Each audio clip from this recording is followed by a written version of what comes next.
Beberapa hari jelang sidang putusan sengketa hasil Pilpres 2024 di Mahkamah Konstitusi, Ketua Umum PDIP Megawati Soekarno Putri mengajukan amicus curiae atau sahabat pengadilan.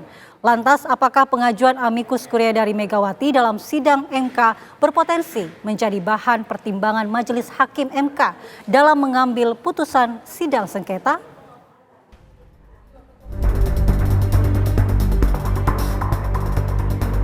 Beberapa hari jelang sidang putusan sengketa hasil Pilpres 2024 di Mahkamah Konstitusi, Presiden ke-5 RI yang sekaligus Ketua Umum PDI Perjuangan, Megawati Soekarno Putri, mengajukan amicus curiae atau sahabat pengadilan.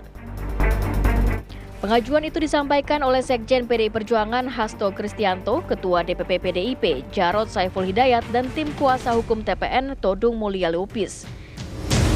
Sebagai bagian dari amicus curiae, Megawati nantinya akan menyampaikan pemikiran atau pendapatnya atas perkara perselisihan hasil pemilihan umum Presiden dan Wakil Presiden 2024. Tetapi dari perspektif makro, dari perspektif sistem konstitusi, sebetulnya tidak perlu dikasih pandangan-pandangan yang kurang mendukung amicus curiae.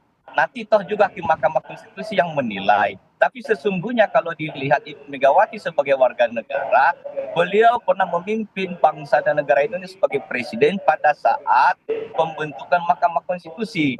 Jiwa raga, spiritualitas Mahkamah Konstitusi tentu memanggil nurani Ibu Mega, tentu mengundang kepedulian Mega untuk bagaimana membangun bangsa ini melalui kehormatan Mahkamah Konstitusi untuk membuka hati pikiran hati terhadap masukan-masukan masyarakat, termasuk juga dalam rangka melakukan bersama dengan MPR dalam rangka amandemen konstitusi yang di dalamnya ada Mahkamah Konstitusi. Jadi sebetulnya tidak menjadi persoalan, jangan dilihat sekedar sebagai Ketua Umum PDI Perjuangan.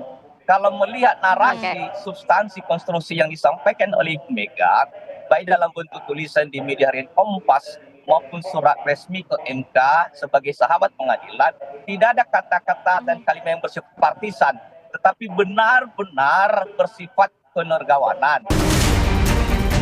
Penyerahan surat amicus curiae oleh Megawati Soekarno Putri tersebut mendapat kritikan keras dari tim kuasa hukum Prabowo Subianto, Gibran Rakabuming Raka.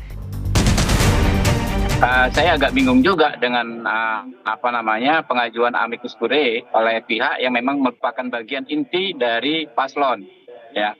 Jadi sebenarnya tidak tepat disebut amicus curiae, sahabat pengadilan, lebih tepat amicus parte, sahabat para pihak, sahabat salah satu pihak, yaitu paslon 3, bukan sahabat lagi, bagian dari paslon 3. Nah, kalau kita mengacu kepada praktek yang lazim di Mahkamah Konstitusi, itu kan ada dua jenis perkara, sira dan rati. Yang pertama adalah PHPU, ya, perselisihan hasil pemilihan umum, dan yang kedua adalah PUU, pengujian undang-undang.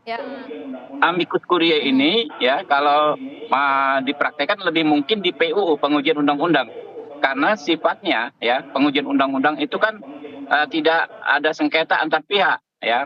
Itu erga omnes untuk semua. Jadi menguji norma yang abstrak berlaku umum untuk masyarakat.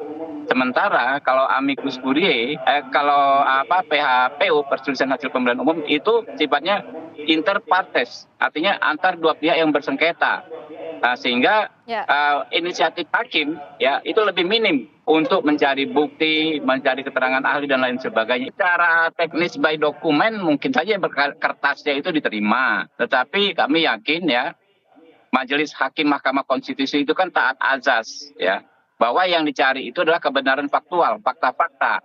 Apa kalau dituduh melakukan kecurangan, misalnya faktanya apa, saksinya siapa, peristiwa di mana, alat buktinya apa? Itulah yang harusnya diperiksa di Mahkamah Konstitusi, bukan argumentasi versus argumentasi, pendapat versus pendapat.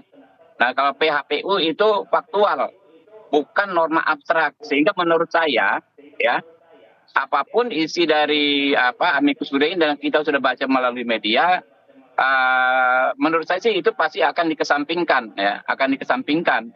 Apalagi masuknya setelah di acara kesimpulan, ya,